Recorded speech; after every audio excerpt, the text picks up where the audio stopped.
این دفعه گیر کرده. حتما یه کاری میکنه. مگه چیزی گفته؟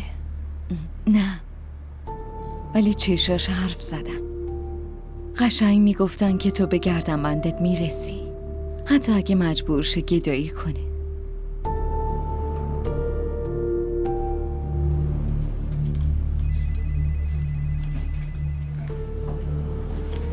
چی شده؟ برای چی با این قیافه ها زل زدین به من؟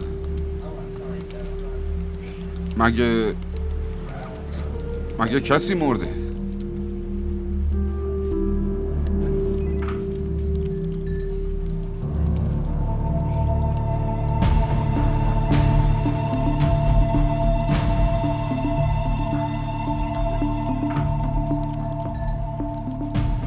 من برمیگردم و با همتون صحبت میکنم. همینجا وای میسید.